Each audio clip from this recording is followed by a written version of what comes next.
everyone. There's a question I seriously want to ask. What is it that Tinubu's illegitimate government actually want to gain by ensuring that businesses collapse in Nigeria? Because I really don't understand this recent attack on Dangote refineries, the things that are being said about it, all the things. Now we're hearing that Dangote's refinery, he doesn't have a license, his products are inferior, blah, blah, blah, this, that. First thing, for anybody who knows me, Dangote's way of doing business is not one that I subscribe to, not at all. Yeah, in terms of monopoly, even he has said, oh, people call him monopoly. Yes, everybody wants to have some sort of monopoly where your product is the one that dominates, but not where one, sort of like almost being seen, accused by so many of deliberately cutting off businesses. But hey, that's not what the issue, for me, the topic is. So for me, I'm not one that, it's that person who is like a supporter of Dangote's way of this business. Although I always say this thing, my life, my financial life can never be complete without the role that Dangote played, not directly, but indirectly. In 2002, I think it was. No, 2001. I watched Dangote on a program that he was on live, and some of the things he said changed my life, forever. In knowing that look, people who have money, they don't just sit down and money falls on their lap. They actually work very hard for it, and that was after I had lost my first business and I was demotivated and everything. And so I started from there, started my second business and went. So I always talk about the fact that Dangote's words really had positive impact in my financial life. But having said that, some of the things that he's been accused of doing and all of that, and the way his business has gone, hasn't been something that I have been, being a fan of. But hey, the Dangote refinery that we have here, it's a huge business investment, and there's no how any well-meaning Nigeria will want to see that go down. Having that is something that helps the country.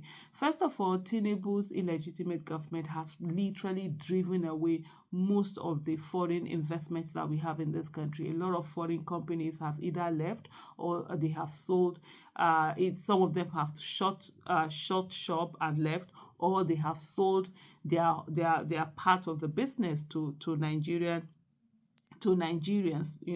and then left the country. And now also you see Tinubu sort of like going after businesses also. We saw what happened with Landmark, with all the investments, that they had put there. That's somebody's life, somebody's dream, somebody's goal, coming back from outside the country, from abroad, to come back to Nigeria to invest.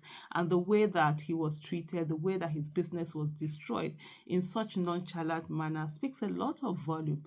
And then now we are seeing all of these things, going on with Dangote himself, and the way it's almost as if there's an orchestrated attack to bring that Dangote's refinery. Of what use is it to anybody for that to be brought down? Is it that Tinubu is on a mission to pauperize Nigeria in every way that he can, and so he's going after businesses? Dangote is not the only victim, but I'm sitting down and I'm watching. I'm waiting for others to also come out and speak.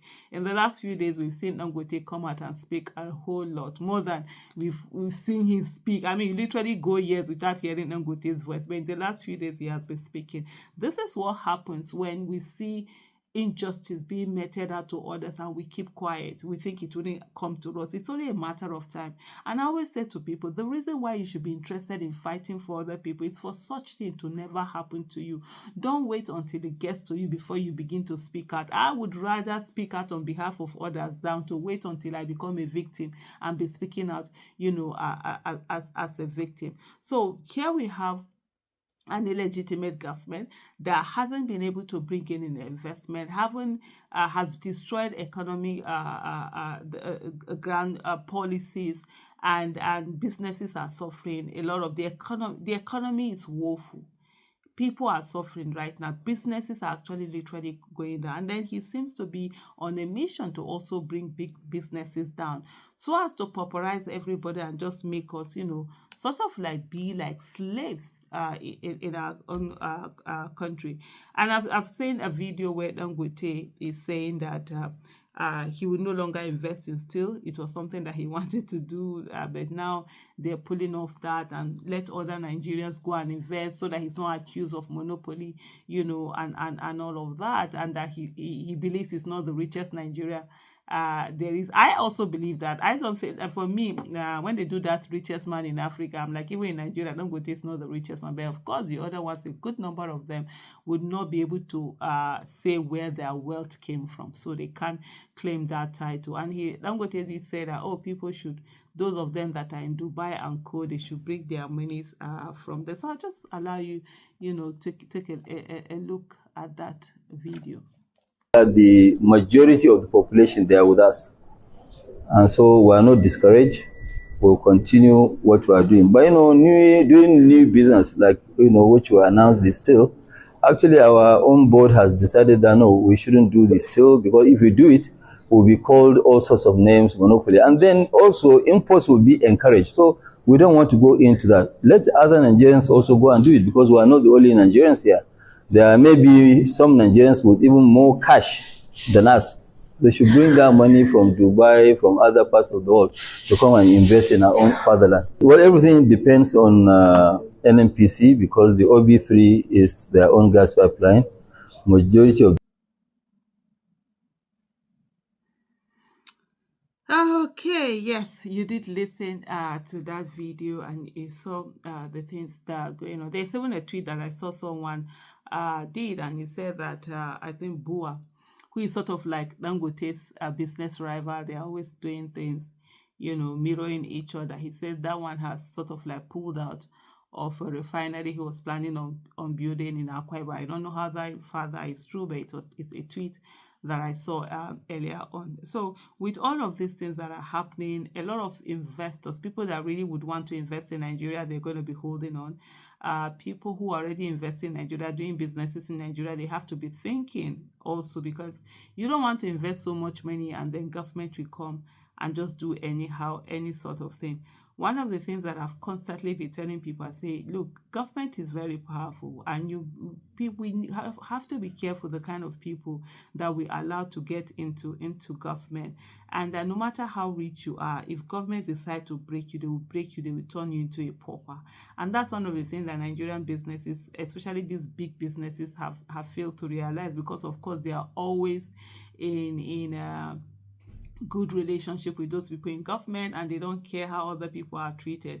This is how for anyone who does business in Nigeria, this is what we've always had to go through. And that's a lot of people. You now look as if by standing on doing the right thing, by refusing to